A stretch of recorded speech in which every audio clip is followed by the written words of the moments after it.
سمیہ بالکل ایسے تھی جیسے میرے اوپر لیٹی ہو اور میں اس کا بستر ہوں۔ شرارتیں اور مستیاں بڑھتی جا رہی تھیں۔ میں جانتا تھا سمیہ کی حالت اس وقت کیا ہے، وہ اپنے آپ میں نہیں تھی، لیکن ان کو کچھ نہ کچھ سکون چاہیے تھا۔ میں نے ان کا چہرہ اوپر کیا۔ بالی شہزادے، میں نے آہستہ سے ان کو اپنے ساتھ لگا لیا اور محبت کی برسات کرنے لگا۔ اب وہ میرے ساتھ کھیل رہی تھی، گیور سوار تھی، جانتی تھی کہ کیسے بھگانا ہے، لیکن میں بس اسے گرانا چاہتا تھا تاکہ اسے احساس ہو سکے۔ بالی، مجھ میں سما جاؤ، مجھے چھوڑنا مت، میں تمہاری ہوں، میں تمہیں چاہنے لگی ہوں بالی۔ میری بے چینی کا ان کو بھی احساس ہو رہا تھا اور وہ میری بے چینی سے بھی شرارتیں کر رہی تھیں۔ وہ حد سے گزرنا چاہتی تھی، لیکن میں ملہ تھا، اس پتوار کا کیسے ڈوب جاتا۔ میں انہیں ادھر ادھر ڈوبنے سے بچاتا، اس منزل تک لے آیا کہ انہوں نے مجھے اپنے ساتھ لگا لیا اور دوڑتی دوڑتی اس دنیا میں آنے لگی۔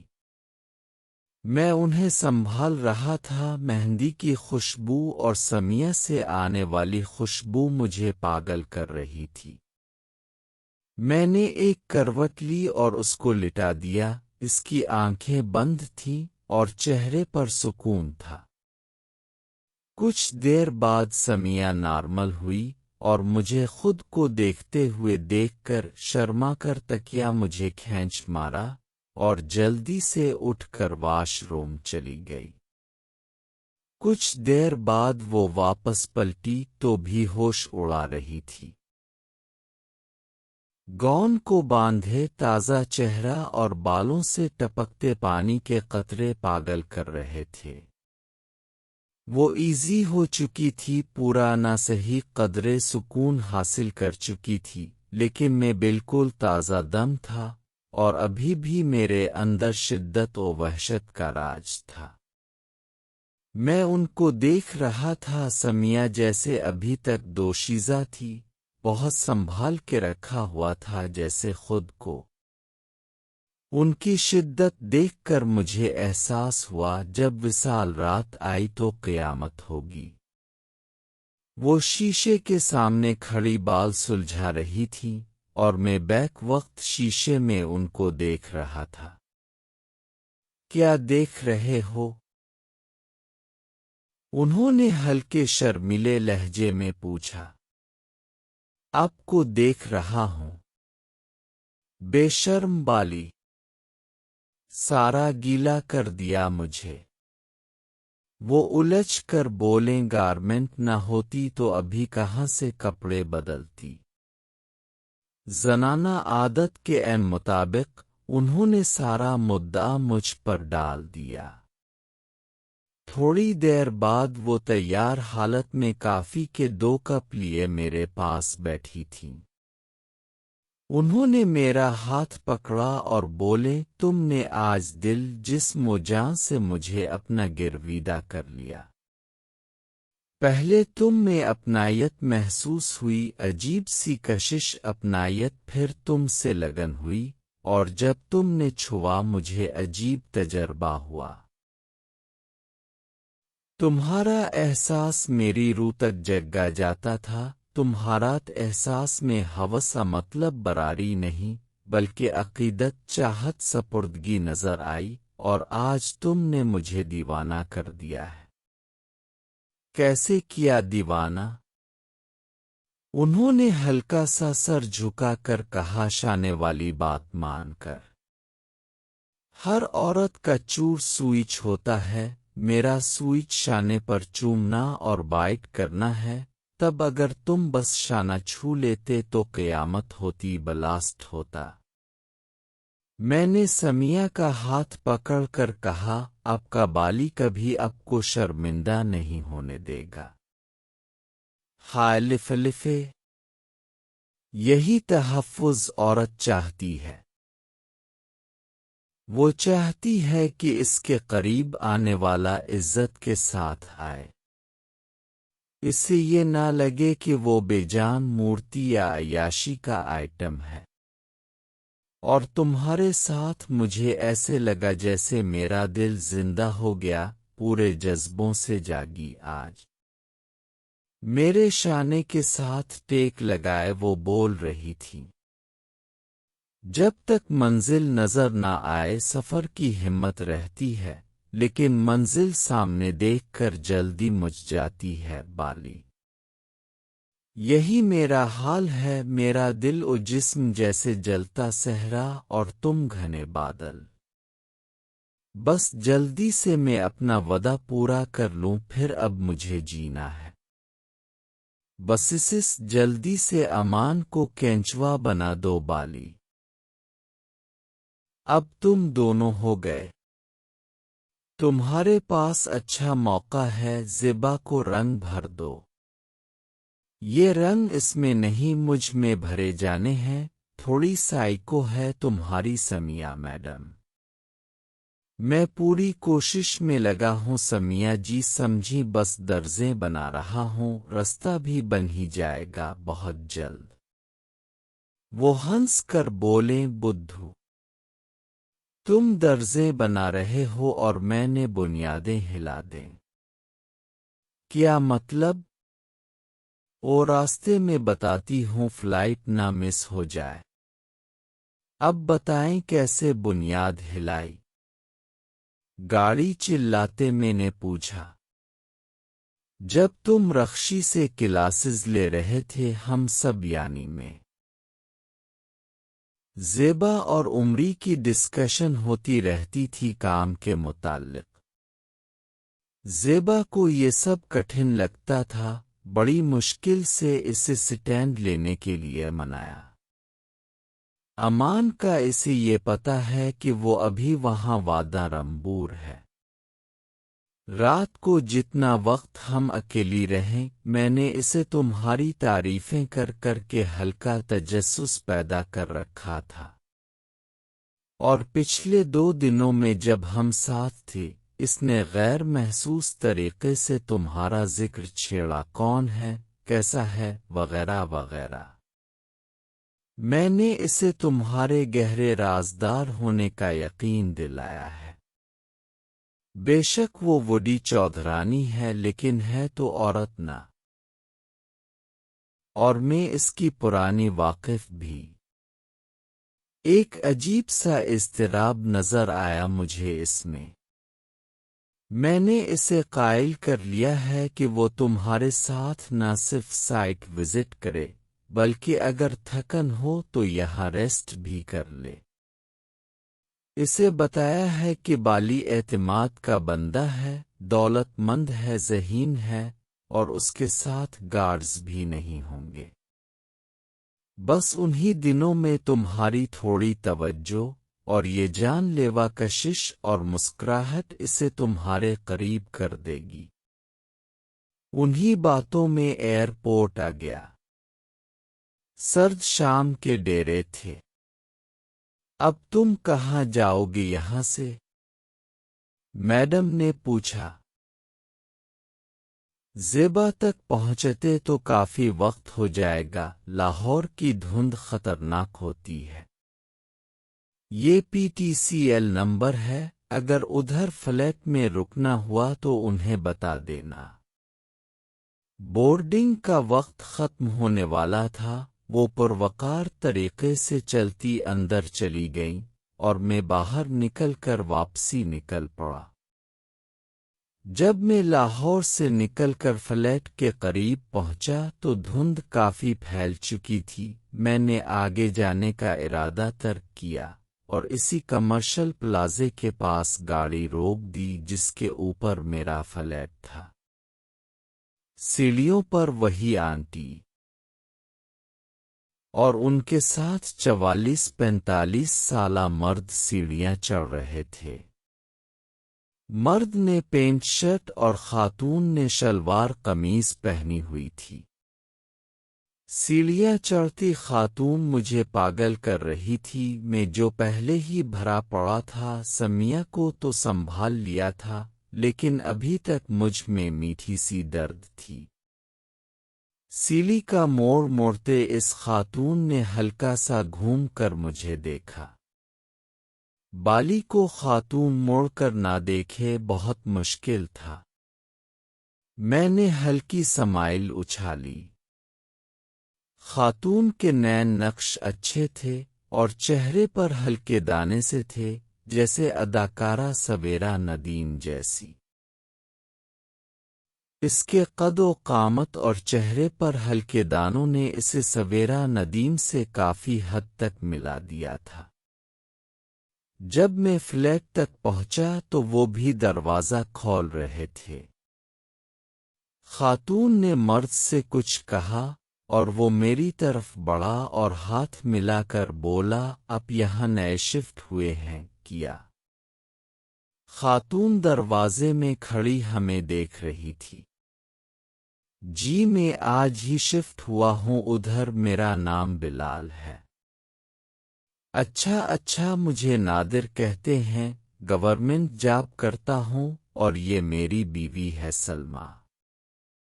میں نے سر ہلا کر سلمیٰ کو ہیلو کیا۔ نادر واپس موڑا، لیکن لگتا ہے سلمیٰ کو اتنا مختصر تعارف نہیں بھایا تھا۔ میں انہیں چھوڑتا اندر گھس گیا۔ کمرے میں ابھی تک سمیہ کی مہک تھی۔ میں اوندھے منہ بیڈ پر گرا اور آگے کا سوچنے لگا۔